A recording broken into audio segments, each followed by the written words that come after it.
తెలుగు సాహితీ బాల రెండవ రోజు కార్యక్రమానికి అందరికీ స్వాగతం. తెలుగు పద్యానికి వందనం. పద్యం తెలుగువాడి ఆస్తి, అస్తిత్వం. ఇటువంటి పద్యానికి నేను తెలుగు పద్యానికి వందనం అనే పేరుతో ఒక 20 నిమిషాల కార్యక్రమాన్ని ప్రతిరోజు 2 సంవత్సరాల పాటు నిర్వహించాను. కొంతమంది తెలుగు భాషలో పద్యం చాలా కష్టం, దీన్ని పాతేయాలి, తీసేయాలి, అప్పుడు కానీ తెలుగు భాష బాగుపడదు అని అన్నప్పుడు ఒక మిత్రుడు చాలా చమత్కారంగా కోపంగా చెప్పినట్టు పద్యాన్ని చూద్దాం. పద్యమ్ము నెవడురా పారవేచెదనంచు ఉన్మత్తుడై పేలుచున్నవాడు, పద్యమ్ము నెవడురా పాతి పెట్టెదనంచు వెర్రివాడే విర్రవీగువాడు, పద్యమ్ము నేనాడో పాతినారము మేము లోకుల హృదయాలనందు, పద్యమన్నది 1000 ఏండ్ల పసిడి పంట, పద్యమన్నది ఇంటింట ప్రబలునంట, కవిత పద్యమన నీకేల కడుపమంట.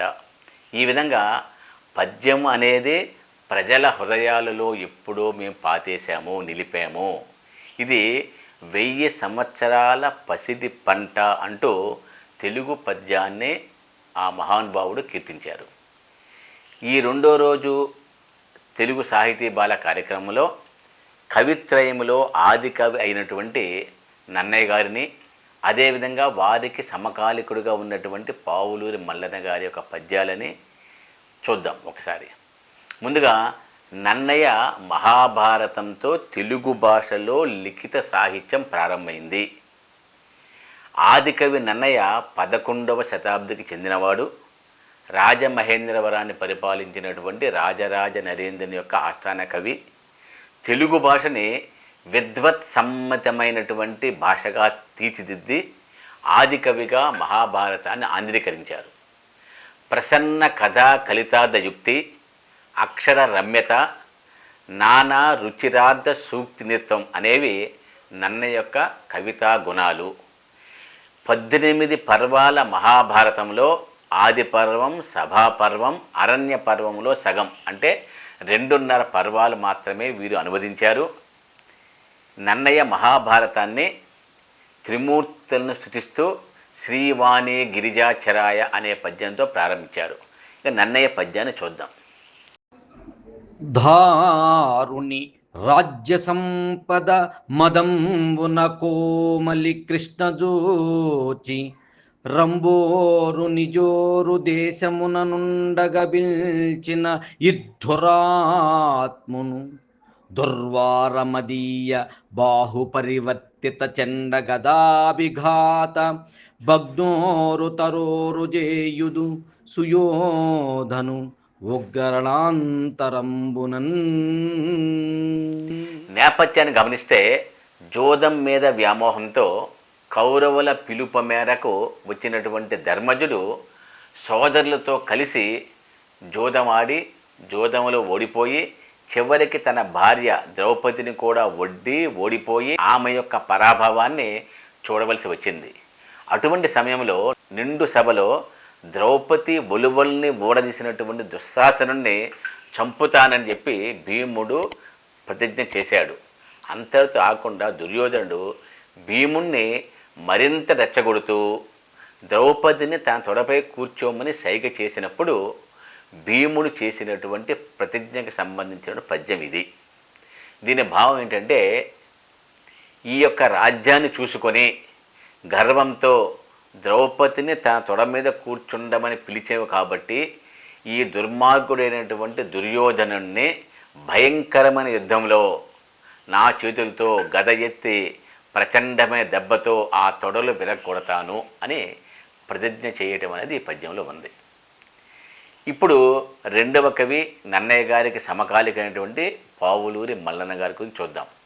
ఈయన నన్నయ్య కాలనాటి వాడు, అంటే 11వ శతాబ్దం చెందినవాడు. రాజరాజ నరేంద్ర నుంచి కూడా ఆయన నవఖండవాణి అనేటువంటి అగ్రహారాన్ని పొందినవాడు. ఇతను శైవమత ప్రీతిపాత్రుడు. పావులూరి గ్రామానికి కరణంగా పనిచేశారు.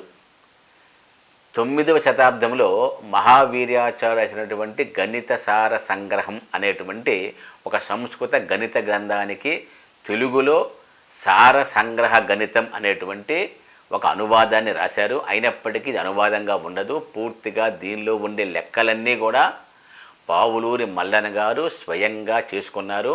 ఇవన్నీ లెక్కలు, కానీ లెక్కల్లాగా లేకుండా ఒక పద్య కావ్యంలాగా ఉంది. అన్నీ కూడా పద్యాల్లాగా ఉంటాయి.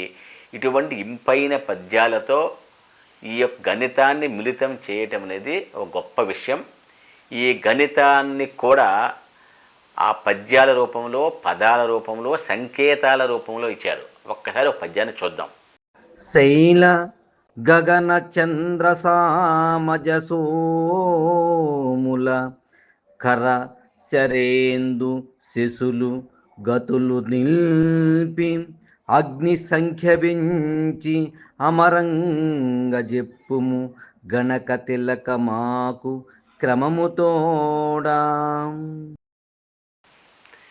ఈ పదాలకి ఉన్న అర్థం, దాని వెనక ఉన్న సంకేతాలను గమనిద్దాం ఈ పద్యంలోవి. శైల అంటే పర్వతం, అంటే కుల పర్వతాలు 7 కనుక శైల పర్వతానికి విలువ 7. గగనం అంటే ఆకాశం, అంటే శూన్యం కనుక దాని విలువ 0. అలానే చంద్ర అంటే చంద్రుడు ఒక్కడే కనుక చంద్రుడి విలువ 1. సమాజ అంటే ఏనుగు విలువ 8. సోమ అంటే చంద్రుడు ఒక్కడే కనుక విలువ 1. కర అంటే చేతులు 2 కనుక విలువ 2. శర అంటే బాణము, మన్మధుని బాణాలు 5 కనుక విలువ 5. ఇందు అంటే చంద్రుడు ఒక్కడే 1 విలువ. శశి చంద్రుడు 1 విలువ. గతి విలువ 4. కాబట్టి సంఖ్యని మనము కుడి నుంచి ఎడమకు రాస్తాం. 1, 10, 100, 1000. ఆ విధంగా ఈ పద్యాన్ని ఈ విధంగా రాస్తే గనక 4, 1, 1, 5, 2, 1, 8, 1, 0, 7 అంటే 452,52,18,107. దాంట్లో 3వ పదం ఇంకోటి ఉంది, అగ్ని సంఖ్యకు పెంచి అన్నారు. అంటే అగ్నులన్నీ 3 త్రేతాగ్నులు 3 కనుక 3తో హెచ్చించాలి, అంటే 3తో గుణకారం చేయాలి.